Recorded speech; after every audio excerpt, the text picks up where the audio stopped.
My name is Grace Thompson.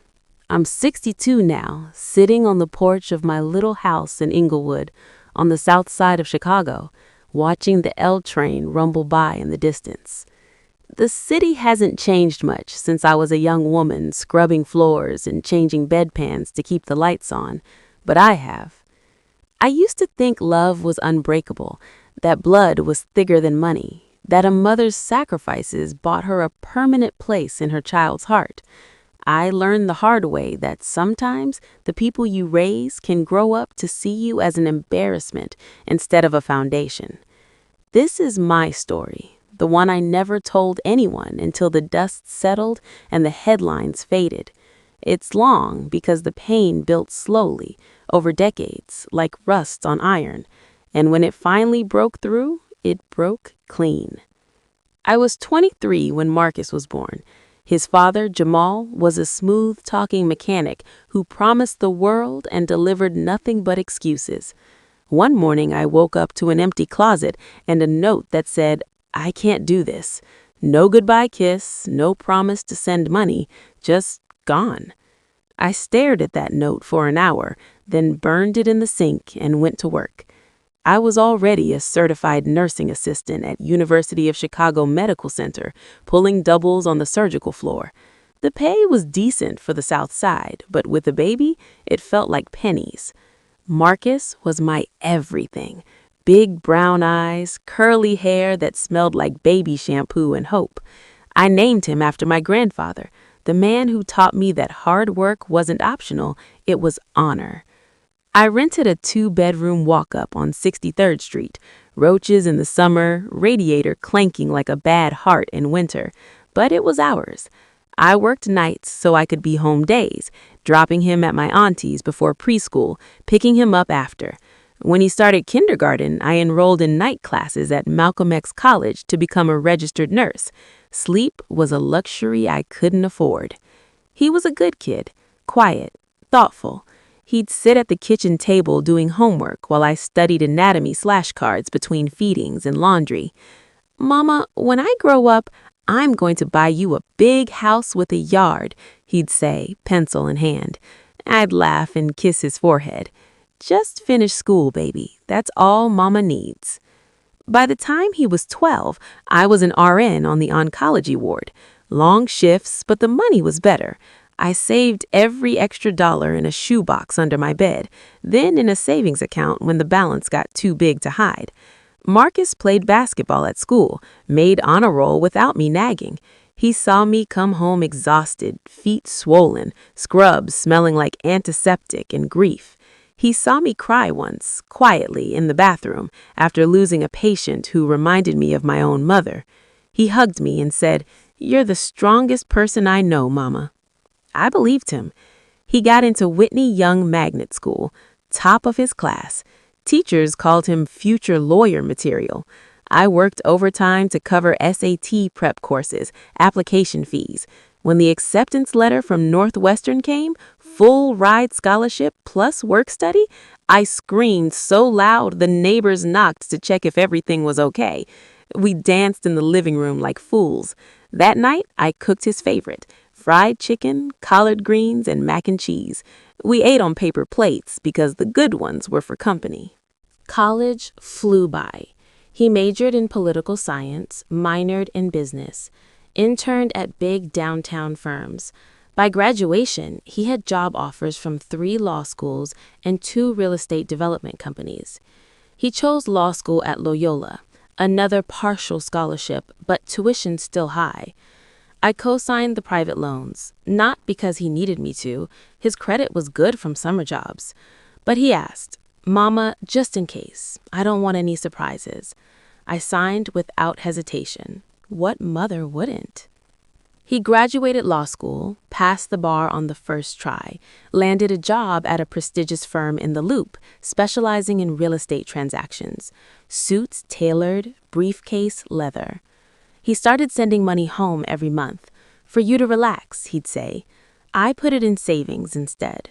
I still worked, but fewer doubles. Then he met Victoria. She was beautiful, tall, blonde, polished.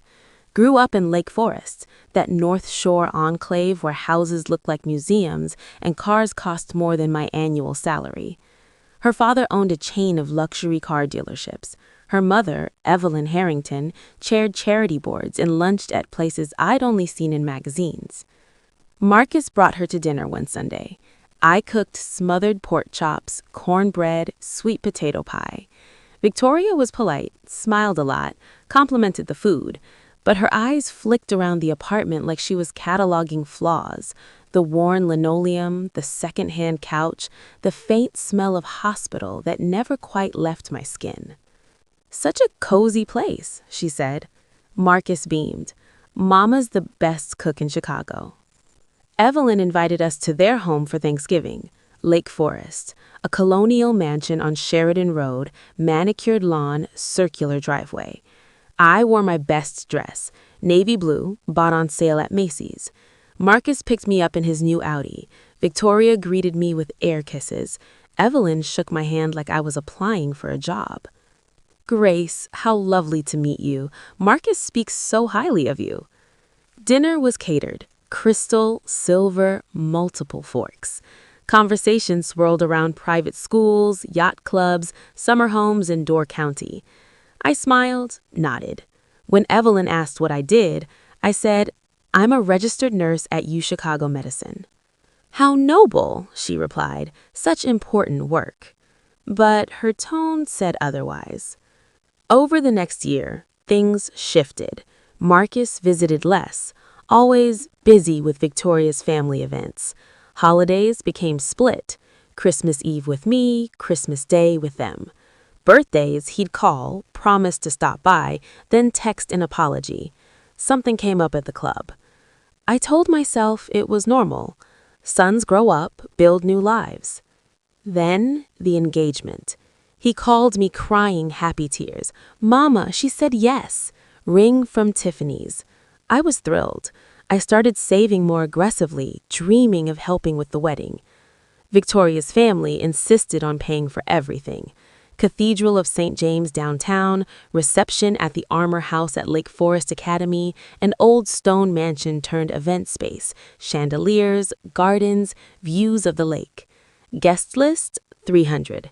I was told, politely, that my side would be intimate, meaning small. I offered to contribute. "Whatever you need, baby."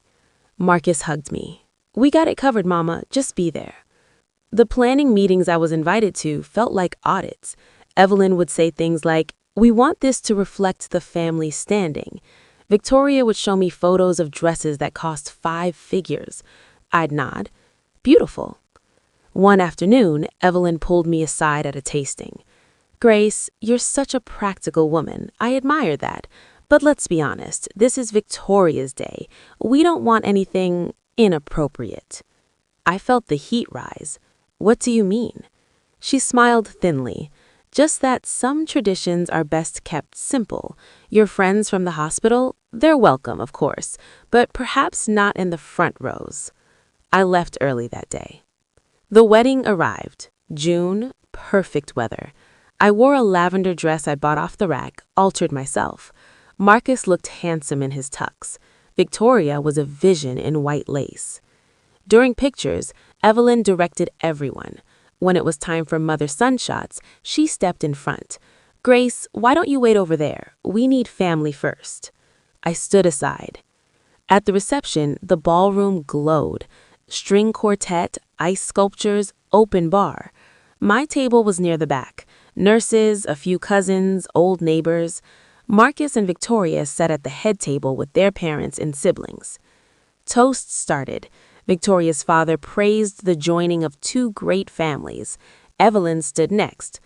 "I want to welcome Marcus into our hearts. He's proven himself worthy of our Victoria." And to Grace, she turned, glass raised, smile sharp. "Thank you for raising such a fine young man. It's clear where his drive comes from.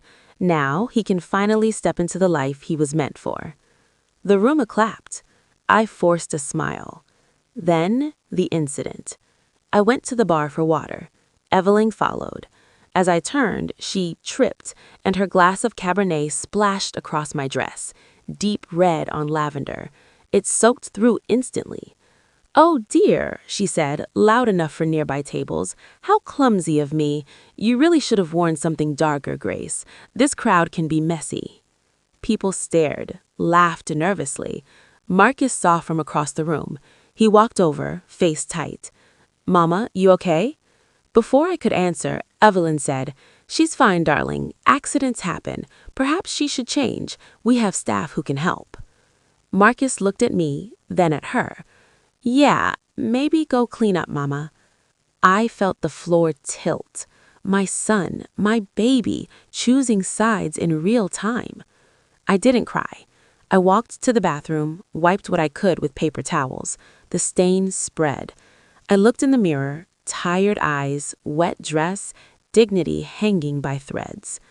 I left the bathroom, grabbed my purse, slipped out a side door. No scene, no goodbye. In the parking lot, I sat in my old Honda, hands shaking. I thought of the loans I'd co-signed, the private ones for law school, over $120,000. I'd never pushed repayment because he was doing well, but the paperwork. I'd kept copies, and years ago, when he bought that vacation cabin in Michigan with his bonus, a starter property, Victoria called it, I'd quietly filed a lien. Not aggressive, just a second position note tied to the student debt, in case he ever defaulted, or forgot who helped him get there. I called my attorney friend, Lena, from nursing school days. She handled estates, contracts. "Lena, it's Grace. Remember those papers I had you look at?" She did. "It's time." She paused. "You sure?" "I've never been sure." The next morning, papers were filed. Notice of default on the co-signed loans, technically in arrears because he'd stopped paying the small monthly amount after the wedding, assuming family covered it. The lien activated. The cabin, worth about $450,000, was at risk. Marcus called that afternoon, panicked. "Mama, what the hell? I got served papers. The cabin. Victoria's furious. She says it's our future getaway." I was calm.